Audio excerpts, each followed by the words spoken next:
ನಮಸ್ಕಾರ ವೀಕ್ಷಕರೇ. ಕುಟುಂಬ ರಾಜಕಾರಣಕ್ಕೆ ನಾಂದಿ ಹಾಡಿದ ಭಾರತದ ಹಳೆಯ ಪಕ್ಷದಲ್ಲಿ ಹೊಸ ಬೆಳವಣಿಗೆಗಳು ಆಗ್ತಾ ಇವೆ. ಹಿರಿಯ ಕಾಂಗ್ರೆಸ್ ನಾಯಕ ಹಾಗೂ ಹಲವು ಹಗರಣಗಳಲ್ಲಿ ಸುದ್ದಿಯಾಗಿದ್ದ ಪಿ ಚಿದಂಬರಂ ಕಾಂಗ್ರೆಸ್ ವಿರುದ್ಧ ಹೇಳಿಕೆಗಳನ್ನ ನೀಡ್ತಾ ಇದ್ದಾರೆ. ಒಂದು ಕಡೆ ಬಿಜೆಪಿ ಸೂಪರ್ ಸ್ಟ್ರಾಂಗ್ ಅನ್ನೋದನ್ನ ಒಪ್ಪಿಕೊಂಡಿರೋ ಚಿದಂಬರಂ ಇನ್ನೊಂದು ಕಡೆ ಇವಿಎಂ ಮೇಲಿನ ಆರೋಪಗಳನ್ನ ತಳ್ಳಿ ಹಾಕ್ತಾ ಇದ್ದಾರೆ. ಪರೋಕ್ಷವಾಗಿ ರಾಹುಲ್ ಗಾಂಧಿಗೆ ಟಕ್ಕರ್ ಕೊಡ್ತಾ ಇದ್ದಾರೆ. ಇನ್ನೊಂದೆಡೆ ಇವಿಎಂ ಮೇಲೆ ಆರೋಪ ಮಾಡಬೇಕು ಅನ್ನೋ ಪ್ಲಾನ್ ಯಾವಾಗ ಶುರುವಾಗಿದ್ದು ಅನ್ನೋದು ಕೂಡ ರಿವೀಲ್ ಆಗ್ತಾ ಇದೆ. ಸೋಲಿನ ಬಗ್ಗೆ ಮೊದಲೇ ಗೊತ್ತಿದ್ರು ಸೋತ ಬಳಿಕ ಎಲ್ಲರೂ ಇದೇ ಮಾತನ್ನ ಹೇಳಬೇಕು ಅನ್ನೋದನ್ನ ಕೈ ನಾಯಕರು ಮೊದಲೇ ಡಿಸೈಡ್ ಮಾಡ್ಕೊಂಡಿದ್ರು. ಇದೇ ವಿಚಾರದ ಸಲುವಾಗಿ ಮಹಾ ವಿಕಾಸ್ ಅಗಾಡಿಯ ಪ್ರಮುಖ ಮಿತ್ರ ಉದ್ಧವ್ ಕಾಂಗ್ರೆಸ್ಗೆ ತರಾಟೆ ತೆಗೆದುಕೊಂಡಿದ್ದಾರೆ. ಇದೆಲ್ಲವನ್ನ ಒನ್ ಬೈ ಒನ್ ವಿವರಿಸ್ತಾ ಹೋಗ್ತೀವಿ. ಈ ವಿಡಿಯೋವನ್ನ ತಪ್ಪದೆ ಕೊನೆ ತನಕ ನೋಡಿ. ಅದಕ್ಕೂ ಮುನ್ನ ಮೀಡಿಯಾ ಮಾನ್ಸ್ಟರ್ ಚಾನೆಲ್ ಅನ್ನ ತಪ್ಪದೆ ಸಬ್ಸ್ಕ್ರೈಬ್ ಮಾಡಿ. ಎಸ್, ಕಾಂಗ್ರೆಸ್ ಒಳಗೆ ಹಿರಿಯ ನಾಯಕರ ಅಸಮಾಧಾನ ಇದೆ ಅನ್ನೋದು ಇಂದು ನಿನ್ನೆಯ ವಿಚಾರವೇನಲ್ಲ. ಆಲ್ರೆಡಿ ಒಂದಷ್ಟು ಹಿರಿತಲೆಗಳು ಪಕ್ಷದಿಂದ ಆಚೆ ಕಾಲಿಟ್ಟಾಗಿದೆ. ಗುಲಾಂ ನಬಿ ಆಜಾದ್ ಅಂತೂ ಹೊಸ ಪಕ್ಷವನ್ನ ಸ್ಥಾಪಿಸಿದ್ದಾರೆ. ಖರ್ಗೆಗೆ ಆಗಾಗ ಅವಮಾನಗಳು ಆಗ್ತಾ ಇದ್ರು ಅಧ್ಯಕ್ಷ ಸ್ಥಾನ ಗಿಟ್ಟಿಸಿಕೊಳ್ಳುವಲ್ಲಿ ಯಶಸ್ವಿಯಾಗಿದ್ದಾರೆ. ಇನ್ನು ಕೆಲವು ಹಿರಿಯರು ಪಕ್ಷದ ಒಳಗಿದ್ರು ಸ್ವಲ್ಪ ಇನ್ಆಕ್ಟಿವ್ ಆಗಿದ್ದಾರೆ. ಈ ಪೈಕಿ ಸ್ವಲ್ಪ ಹಿನ್ನೆಲೆಗೆ ಸರಿದಿದ್ದ ಕಾಂಗ್ರೆಸ್ನ ಹಿರಿಯ ನಾಯಕ ಪಿ ಚಿದಂಬರಂ ಕಾಂಗ್ರೆಸ್ ಹೈಕಮಾಂಡ್ಗೆ ಸರಿಯಾದ ಟಕ್ಕರ್ ಕೊಡ್ತಾ ಇದ್ದಾರೆ. ಹಲವು ವಿಚಾರಗಳ ಬಗ್ಗೆ ಅವರು ತಮ್ಮ ಅಭಿಪ್ರಾಯಗಳನ್ನ ಹಂಚಿಕೊಂಡಿದ್ದು ಬಹುತೇಕ ಎಲ್ಲವೂ ಮೋದಿ ಸರ್ಕಾರದ ಪರ ಹಾಗೂ ಕಾಂಗ್ರೆಸ್ ವಿರುದ್ಧ ಆಗಿರೋದು ರಾಜಕೀಯ ವಲಯದಲ್ಲಿ ಸಂಚಲನವನ್ನ ಮೂಡಿಸ್ತಾ ಇದೆ. ಇದು ಕಾಂಗ್ರೆಸ್ ಅನ್ನ ರಾಹುಲ್ ಮುನ್ನಡೆಸ್ತಾ ಇರೋದು ಹಲವರಿಗೆ ಇಷ್ಟವಿಲ್ಲ ಅನ್ನೋದಕ್ಕೆ ಹಿಂಟ್ ಕೊಟ್ಟಂತೆ ಆಗ್ತಾ ಇದೆ. 240 ಸೀಟ್ ಹೊಂದಿರೋ ಮೋದಿ ನೇತೃತ್ವದ ಎನ್ಡಿಎ ಸರ್ಕಾರ 303 ಸೀಟ್ ಇದ್ದಾಗ ಯಾವ ರೀತಿ ಸ್ಟ್ರಾಂಗ್ ಇತ್ತೋ ಈಗಲೂ ಅಷ್ಟೇ ಸ್ಟ್ರಾಂಗ್ ಇದೆ ಅನ್ನೋದನ್ನ ಹೇಳಿದ್ದಾರೆ. ಮೋದಿ ಸರ್ಕಾರದ ಆಡಳಿತದ ಸ್ಟೈಲ್ನಲ್ಲಿ ಯಾವ ರೀತಿಯ ಬದಲಾವಣೆ ಕೂಡ ಆಗಿಲ್ಲ. ಈ ಹಿಂದೆ 240 ಸೀಟ್ ಮಾತ್ರ ಬಂದಿದೆ ಅನ್ನೋ ಕಾರಣಕ್ಕೆ ಸರ್ಕಾರ ಉರುಳುತ್ತೆ, ಮುಂಚಿನಷ್ಟು ಸ್ಟ್ರಾಂಗ್ ಇರೋದಿಲ್ಲ, ಈ ರೀತಿಯ ನಾನಾ ವ್ಯಾಖ್ಯಾನಗಳನ್ನ ಮಾಡಿದ್ವಿ. ಆದ್ರೆ ಅದ್ಯಾವುದೂ ಕೂಡ ನಡೀತಾ ಇಲ್ಲ. ಮೋದಿ ಸರ್ಕಾರ ಮೊದಲು ಹೇಗಿತ್ತೋ ಈಗಲೂ ಹಾಗೆ ಇದೆ ಅಂತ ಹೇಳಿದ್ದಾರೆ. ರಿಸಲ್ಟ್ ನಲ್ಲಿ 231 ಸೀಟ್ ಬಂದ ಬೆನ್ನಲ್ಲೇ ರಾಹುಲ್ ರನ್ನ ದೊಡ್ಡ ಲೀಡರ್ ರೀತಿ ಬಿಂಬಿಸಿದ್ರು.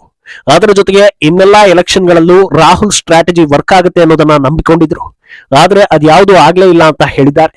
ಈ ಮೂಲಕ ರಾಹುಲ್ ನೇತೃತ್ವದ ವಿರುದ್ಧ ತಮ್ಮ ಅಸಮಾಧಾನವನ್ನ ಓಪನ್ ಸ್ಟೇಜ್ ಮೇಲೆ ಹೊರ ಹಾಕಿದ್ದಾರೆ ಅಂತ ವ್ಯಾಖ್ಯಾನಿಸಲಾಗ್ತಾ ಇದೆ. ಇನ್ನು ಇದಕ್ಕಿಂತ ಹೆಚ್ಚಾಗಿ ಚಿದಂಬರಂ ಇವಿಎಂ ಬಗ್ಗೆ ಮಾತಾಡಿರೋದು ಕೂಡ ಕಾಂಗ್ರೆಸ್ಗೆ ದೊಡ್ಡ ಮಟ್ಟದಲ್ಲಿ ಹೊಡೆತ ಕೊಟ್ಟಂತಾಗ್ತಾ ಇದೆ. ನನ್ನ ಮಟ್ಟಿಗೆ ಹೇಳೋದಾದ್ರೆ ಬ್ಯಾಲೆಟ್ ಪೇಪರ್ ಸಿಸ್ಟಮ್ ನಲ್ಲೇ ಸಾಕಷ್ಟು ತೊಂದರೆಗಳಿದ್ವು. ಆದ್ರೆ ಇವಿಎಂ ಸಿಸ್ಟಮ್ ನಲ್ಲಿ ಅಂತ ಯಾವುದೇ ಸಮಸ್ಯೆಗಳು ಇಲ್ಲ ಅಂತ ಹೇಳಿದ್ದಾರೆ. ಈಗ ಕೆಲ ನಾಯಕರು ವಾಪಸ್ ಬ್ಯಾಲೆಟ್ ಸಿಸ್ಟಮ್ಗೆ ಹೋಗ್ಬೇಕು ಅಂತ ಹೇಳ್ತಾ ಇದ್ದಾರೆ. ಆದ್ರೆ ಅದರಷ್ಟು ವರ್ಸ್ಟ್ ಸಿಸ್ಟಮ್ ಇನ್ನೊಂದಿಲ್ಲ. ಯಾಕಂದ್ರೆ ಕೌಂಟಿಂಗ್ ಟೈಮ್ ನಲ್ಲಿ ನಾನು ಹತ್ತಿರದಿಂದ ನೋಡಿದ್ದೇನೆ. ಆದ್ರಿಂದ ನನ್ನ ಕ್ಷೇತ್ರದಲ್ಲಿ ನಾನು ಕಂಡಿರೋ ಸತ್ಯದ ಆಧಾರದಲ್ಲಿ ನನ್ನ ಅಭಿಪ್ರಾಯವನ್ನ ಹೇಳ್ತಾ ಇದ್ದೀನಿ. ಉಳಿದ ಕ್ಷೇತ್ರಗಳ ಬಗ್ಗೆ ಮಾತಾಡೋದಿಲ್ಲ. ನನ್ನ ಪ್ರಕಾರ ಇವಿಎಂ ಸಿಸ್ಟಮ್ ಬೆಸ್ಟ್ ಅನ್ನೋದನ್ನ ಹೇಳಿದ್ದಾರೆ. ಸದ್ಯದ ಪರಿಸ್ಥಿತಿಯಲ್ಲಿ ಈ ಹೇಳಿಕೆ ದೊಡ್ಡ ಮಟ್ಟದಲ್ಲಿ ಇಂಪ್ಯಾಕ್ಟ್ ಮಾಡೋದು ಪಕ್ಕಾ ಎನ್ನಲಾಗ್ತಾ ಇದೆ. ಯಾಕಂದ್ರೆ ರಾಹುಲ್ ಗಾಂಧಿ ವಿರುದ್ಧ ಬಹುತೇಕ ಕಾಂಗ್ರೆಸ್ ನಾಯಕರು ರೊಚ್ಚಿಗೆದ್ದಿದ್ದಾರೆ. ಆದ್ರೆ ಯಾರು ಬಾಯಿ ಬಿಟ್ಟು ಅಸಮಾಧಾನವನ್ನ ಹೇಳ್ಕೊಳ್ತಾ ಇಲ್ಲ. ಆದ್ರಿಂದ ಚಿದಂಬರಂ ಹೇಳಿಕೆ ಕಾಂಗ್ರೆಸ್ನ ಅಸಮಾಧಾನಿತರ ಮನದಾಳದ ಮಾತು ಅಂತ ಹೇಳಲಾಗ್ತಾ ಇದೆ. ಏನೋ ಒಂದು ಕಡೆ ಚಿದಂಬರಂ ಮೋದಿ ಸರ್ಕಾರ ಸೂಪರ್ ಸ್ಟ್ರಾಂಗ್ ಅನ್ನೋದನ್ನ ಹೇಳ್ತಾ ಇದ್ರೆ, ಇನ್ನೊಂದು ಕಡೆ ಅದಕ್ಕೆ ಪುಷ್ಟಿ ಕೊಡುವಂತ ಸಾಕಷ್ಟು ಸುದ್ದಿಗಳು ಮುನ್ನೆಲೆಗೆ ಬರ್ತಾ ಇವೆ. ಮೋದಿ ಸರ್ಕಾರದಲ್ಲಿ ಮಹಿಳಾ ಸಬಲೀಕರಣಕ್ಕೆ ಒತ್ತು ಕೊಡಲಾಗಿದೆ ಅನ್ನೋದನ್ನ ಬಹಳಷ್ಟು ಜನರು ಒಪ್ಪಿಕೊಳ್ತಾರೆ. ಈಗ ಮಹಿಳಾ ಎಸ್ಪಿಜಿಗೂ ಮೋದಿ ಟೀಮ್ ಅವಕಾಶ ನೀಡಿದೆ ಅನ್ನೋದರ ಫೋಟೋ ಒಂದು ವೈರಲ್ ಆಗ್ತಾ ಇದೆ. ಮೋದಿ ಬೆನ್ನ ಹಿಂದೆ ಇರೋ ಎಸ್ಪಿಜಿ ಕಮಾಂಡೋಗಳ ಪೈಕಿ ಯುವತಿಯೊಬ್ಬಳು ಇರೋದನ್ನ ಬಹಳಷ್ಟು ಜನರು ಶ್ಲಾಘಿಸ್ತಾ ಇದ್ದಾರೆ. ಅಂದಹಾಗೆ ಮಹಿಳಾ ಸಮಾನತೆ ಹಾಗೂ ಸಬಲೀಕರಣ ಅಂದ್ರೆ ಕೇವಲ ಪುರುಷರು ಮಾಡೋ ಕೆಟ್ಟ ಕೆಲಸಗಳನ್ನ ಮಹಿಳೆಯರು ಮಾಡೋದು ಅಂತ ಅತಿ ಬುದ್ಧಿವಂತರು ಹೇಳ್ತಾ ಇದ್ರು. ಆದ್ರೆ ನಿಜವಾದ ಮಹಿಳಾ ಸಬಲೀಕರಣ ಅಂದ್ರೆ ವಿವಿಧ ಕ್ಷೇತ್ರಗಳಲ್ಲಿ ಸಾಧನೆ ಮಾಡೋದಕ್ಕೆ ಮಹಿಳೆಯರಿಗೆ ಪ್ರೋತ್ಸಾಹ ನೀಡೋದು ಅಂತ ಈಗ ಸಾಬೀತಾಗ್ತಾ ಇದೆ. ಏನು ಆತ ಚಿದಂಬರಂ ಇವಿಎಂ ಬಗ್ಗೆ ಕ್ಲಾರಿಟಿ ಕೊಡ್ತಾ ಇದ್ರೆ, ಈತ ಕಾಂಗ್ರೆಸ್ ಇವಿಎಂ ಬಗ್ಗೆ ಮತ್ತೆ ಯಾಕೆ ಆರೋಪ ಮಾಡ್ತಾ ಇದ್ದಾರೆ ಅನ್ನೋ ವಿಚಾರ ಕೂಡ ಮುನ್ನೆಲೆಗೆ ಬರ್ತಾ ಇದೆ. ಎಲೆಕ್ಷನ್ಗೂ ಹಲವು ದಿನಗಳ ಮುಂಚೆ ಕಾಂಗ್ರೆಸ್ ಆಂತರಿಕ ಸರ್ವೆಯೊಂದನ್ನ ಮಾಡಿಸಿರುತ್ತೆ. ಅದರ ಪ್ರಕಾರ ಲೋಕಸಭೆಯಲ್ಲಿ ಯಾವೆಲ್ಲಾ ಕ್ಷೇತ್ರಗಳಲ್ಲಿ ಕಾಂಗ್ರೆಸ್ ಮುನ್ನಡೆ ಸಾಧಿಸಿತೋ ಈ ಬಾರಿ ಅದೇ ಕ್ಷೇತ್ರಗಳಲ್ಲಿ ಹಿನ್ನಡೆ ಆಗಲಿದೆ ಅನ್ನೋ ರಿಪೋರ್ಟ್ ಬಂದಿರುತ್ತೆ. ಪ್ರಮುಖವಾಗಿ ಬರೋಬ್ಬರಿ 103 ಕ್ಷೇತ್ರಗಳಲ್ಲಿ ಕಾಂಗ್ರೆಸ್ಗೆ ಹಿನ್ನಡೆ ಆಗಲಿದೆ ಅಂತ ಆ ರಿಪೋರ್ಟ್ ಹೇಳಿರುತ್ತೆ. ಅಲ್ಲದೆ ಈ ಹಿನ್ನಡೆಗೆ ಕಾರಣ ಏನು ಅನ್ನೋದು ಕೂಡ ವರದಿಯಲ್ಲಿ ಬಹಿರಂಗ ಆಗಿರುತ್ತೆ.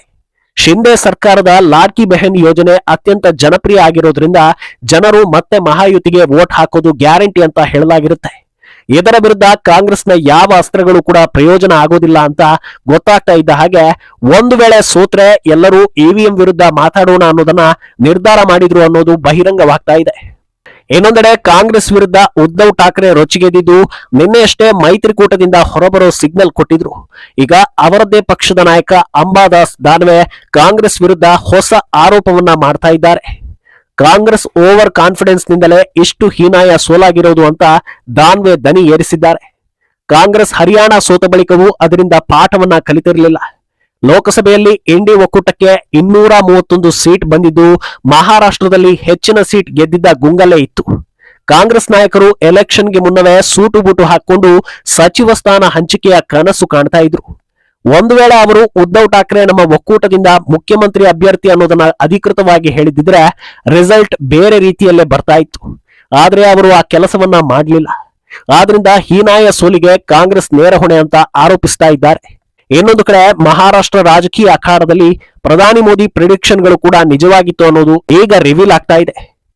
ಓಲೈಕೆ ರಾಜಕೀಯ ಮಾಡೋದ್ರಲ್ಲಿ ಕಾಂಗ್ರೆಸ್ ಎತ್ತಿದ ಕೈ ಅನ್ನೋದನ್ನ ಮೋದಿ ಸಾಕಷ್ಟು ಬಾರಿ ಹೇಳಿದ್ದಾರೆ. ಪ್ರಬಲ ಹಿಂದುತ್ವವಾದಿಯಾಗಿದ್ದ ಸಾವರ್ಕರ್ ಬಗ್ಗೆ ಆರಂಭದಿಂದ ಸುಳ್ಳು ಸುದ್ದಿ ಹರಡಿಸಿ ಒಂದಷ್ಟು ಜನರು ಸಾವರ್ಕರ್ ಅಂದ್ರೆ ಬೇರೆ ರೀತಿ ಅಭಿಪ್ರಾಯ ಬರುವಂತೆ ಕಾಂಗ್ರೆಸ್ ಮಾಡಿದೆ. ಆದ್ರೆ ಮಹಾರಾಷ್ಟ್ರದಲ್ಲಿ ಅವರು ಸಾವರ್ಕರ್ ವಿಚಾರವನ್ನ ಎತ್ತೋದಿಲ್ಲ ಅಂತ ಮೋದಿ ಮೊದಲೇ ಹೇಳಿದ್ರು. ಅದೇ ರೀತಿ ಮಹಾ ಎಲೆಕ್ಷನ್ ನಲ್ಲಿ ಕಾಂಗ್ರೆಸ್ ಸಾವರ್ಕರ್ ಬಗ್ಗೆ ಒಂದೇ ಒಂದು ಮಾತನ್ನ ಆಡಿರ್ಲಿಲ್ಲ. ಮಹಾರಾಷ್ಟ್ರದಲ್ಲಿ ಸಾವರ್ಕರ್ ವಿರುದ್ಧ ನೆಗೆಟಿವ್ ಹೇಳಿಕೆ ಕೊಟ್ರೆ ಹಿಂದೂಗಳೆಲ್ಲ ರೊಚ್ಚಿಗೇಳ್ತಾರೆ ಅಂತ ಗೊತ್ತಿತ್ತು. ಅಲ್ಲದೆ ತಮ್ಮ ಬಳಗದಲ್ಲಿ ಉದ್ಧವ್ ಶಿವಸೇನೆ ಕೂಡ ಇದೆ. ಉದ್ಧವ್ ಹಿಂದೂಗಳ ವಿರುದ್ಧ ನಿಂತಿದ್ರು ಬಹುತೇಕ ಮತದಾರರು ಕಟ್ಟರ್ ಹಿಂದೂಗಳಾಗಿರೋದ್ರಿಂದ ಅವರ ವೋಟ್ ಮಿಸ್ ಆಗಬಾರದು ಅಂತ ಕಾಂಗ್ರೆಸ್ ಯೋಚಿಸಿತ್ತು. ಅದೇ ರೀತಿ ನಡೆದುಕೊಂಡಿದೆ ಅನ್ನೋದು ಈಗ ರಿವೀಲ್ ಆಗ್ತಾ ಇದೆ. ಈ ಹಿಂದೆ ಲೋಕಸಭಾ ಎಲೆಕ್ಷನ್ ಟೈಮ್ ನಲ್ಲಿ ಸ್ಯಾಮ್ ಪಿತ್ರೋಡ ಭಾರತೀಯರ ಬಗ್ಗೆ ಕೆಟ್ಟ ಮಾತು ಹೇಳಿದ ತಕ್ಷಣ ಅವರನ್ನ ಪಕ್ಷದಿಂದ ಉಚ್ಚಾಟನೆ ಮಾಡಿದ್ರು. ಆ ಹೊತ್ತಲ್ಲಿ ಮೋದಿ ಎಲೆಕ್ಷನ್ ಮುಗಿದ್ಮೇಲೆ ಮತ್ತೆ ಅವರನ್ನ ಸೇರಿಸ್ಕೊಳ್ತಾರೆ ನೋಡಿ ಅನ್ನೋದನ್ನ ಹೇಳಿದ್ರು. ಅದೇ ರೀತಿ ಆಗಿತ್ತು. ಈಗ ಇನ್ನೊಂದು ಮಾತು ಕೂಡ ಸತ್ಯವಾದಂತಾಗಿದೆ. ಅಲ್ಲದೆ ಮಹಾ ಎಲೆಕ್ಷನ್ ಬಗ್ಗೆ ಮೋದಿ ತುಂಬಾನೇ ಗಮನ ವಹಿಸಿದ್ದು ಕಾಂಗ್ರೆಸ್ನ ಫ್ಯಾಮಿಲಿ ಪಾಲಿಟಿಕ್ಸ್ ಬಗ್ಗೆ ಇಂಚಿಂಚು ವಿಚಾರವನ್ನ ಜನರ ಮುಂದೆ ಬಿಚ್ಚಿಡ್ತಾ ಬಂದಿದ್ರು. ಯಾರು ದೇಶ ಮೊದಲು ಅಂತ ಕೆಲಸ ಮಾಡ್ತಾರೆ, ಯಾರಿಗೆ ಕುರ್ಚಿ ಮೊದಲು ಅನ್ನೋದನ್ನ ಅರ್ಥವಾಗುವಂತೆ ಜನರ ಮುಂದೆ ಹೇಳಿದ್ರು. ಅಲ್ಲದೆ ಕಾಂಗ್ರೆಸ್ನ ಕುಟುಂಬ ರಾಜಕಾರಣ ಅವರ ಸ್ವಪಕ್ಷೀಯರಿಗೆ ಹೇಗೆಲ್ಲ ಕಾಡ್ತಾ ಇದೆ ಅನ್ನೋದನ್ನ ವಿವರಿಸಿದ್ರು. ಇದೆಲ್ಲದರ ಜೊತೆಗೆ ಏಕ್ ಹೇ ತೋ ಸೇಫ್ ಹೇ ಅನ್ನೋ ಮಂತ್ರ ಮಹಾರಾಷ್ಟ್ರದಲ್ಲಿ ದೊಡ್ಡ ಇಂಪ್ಯಾಕ್ಟ್ ಮಾಡಿತ್ತು ಅಂತ ಹೇಳಲಾಗ್ತಾ ಇದೆ. ಒಟ್ನಲ್ಲಿ ಕೈ ನಾಯಕರೇ ತಮ್ಮ ಮಹಾನಾಯಕನ ಬಗ್ಗೆ ಓಪನ್ ಸ್ಟೇಜ್ ನಲ್ಲಿ ಕಿಡಿಕಾರ್ತಾ ಇದ್ದಾರೆ. ಇದು ಕೇವಲ ಭಾರತೀಯರಿಗೆ ಮಾತ್ರ ರಾಹುಲ್ ವಿರುದ್ಧ ಅಸಮಾಧಾನ ಇಲ್ಲ, ತಮ್ಮ ಪಕ್ಷದವರಿಗೂ ಕೂಡ ಅಸಮಾಧಾನ ಇದೆ ಅನ್ನೋದಕ್ಕೆ ಸಾಕ್ಷಿ ಆಗ್ತಾ ಇದೆ. ಆದ್ರೆ ಏನೇ ಆದ್ರೂ ಗಾಂಧಿ ಕುಟುಂಬವೇ ಕಾಂಗ್ರೆಸ್ನ ಅಲ್ಟಿಮೇಟ್ ಬಾಸ್ ಆಗಿರೋದ್ರಿಂದ ರಾಹುಲ್ ವಿರುದ್ಧ ಸ್ವಪಕ್ಷೀಯರಿಗೆ ಏನೂ ಮಾಡೋದಕ್ಕೆ ಸಾಧ್ಯವಿಲ್ಲ ಅಂತ ಹೇಳಲಾಗ್ತಾ ಇದೆ. ಮುಂದೇನಾಗಲಿದೆ ಅನ್ನೋದನ್ನ ಕಾದು ನೋಡ್ಬೇಕು. ಈ ಬಗ್ಗೆ ನಿಮ್ಮ ಅಭಿಪ್ರಾಯವನ್ನ ತಪ್ಪದೆ ಕಾಮೆಂಟ್ ಮೂಲಕ ತಿಳಿಸಿ.